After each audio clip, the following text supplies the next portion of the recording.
Le 25 mars 2022, Philippe Odo, président de la banque Odo BHF, se demandait si les établissements financiers européens n'avaient pas déjà pris acte de l'échec de l'union bancaire.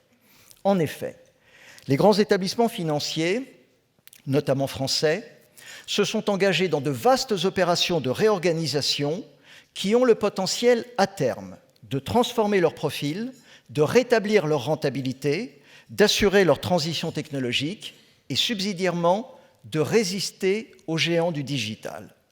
Il est important de noter qu'aucune de ces opérations ne consiste à grandir en rachetant un concurrent.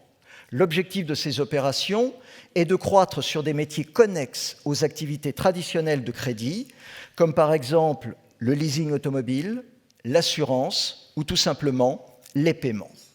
D'ores et déjà, un certain nombre de grands partenaires ont mis en commun certaines de leurs activités.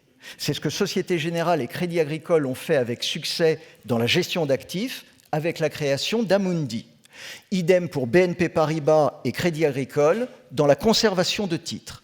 Plus récemment, Société Générale a racheté LeasePlan dans la location automobile de longue durée. Crédit Agricole a noué un accord stratégique avec Stellantis qui lui ouvre le marché européen du leasing.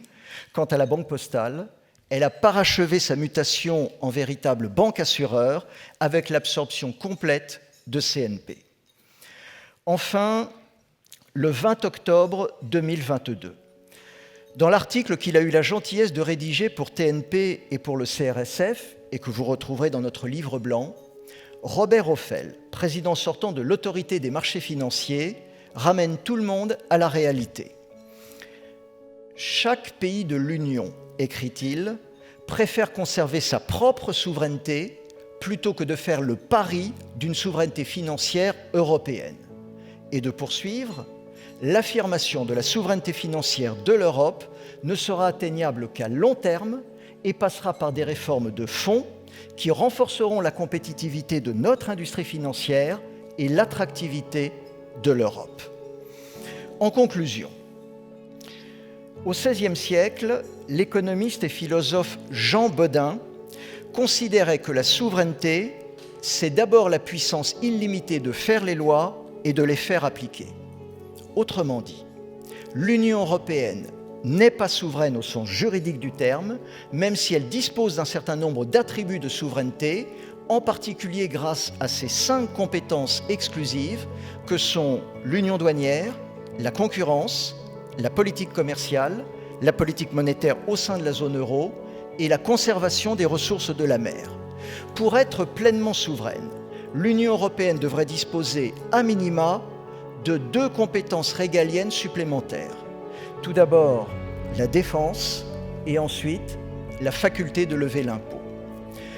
L'Europe, mesdames et messieurs, dispose d'atouts exceptionnels et a la capacité de rester l'un des meilleurs endroits pour vivre sur cette planète.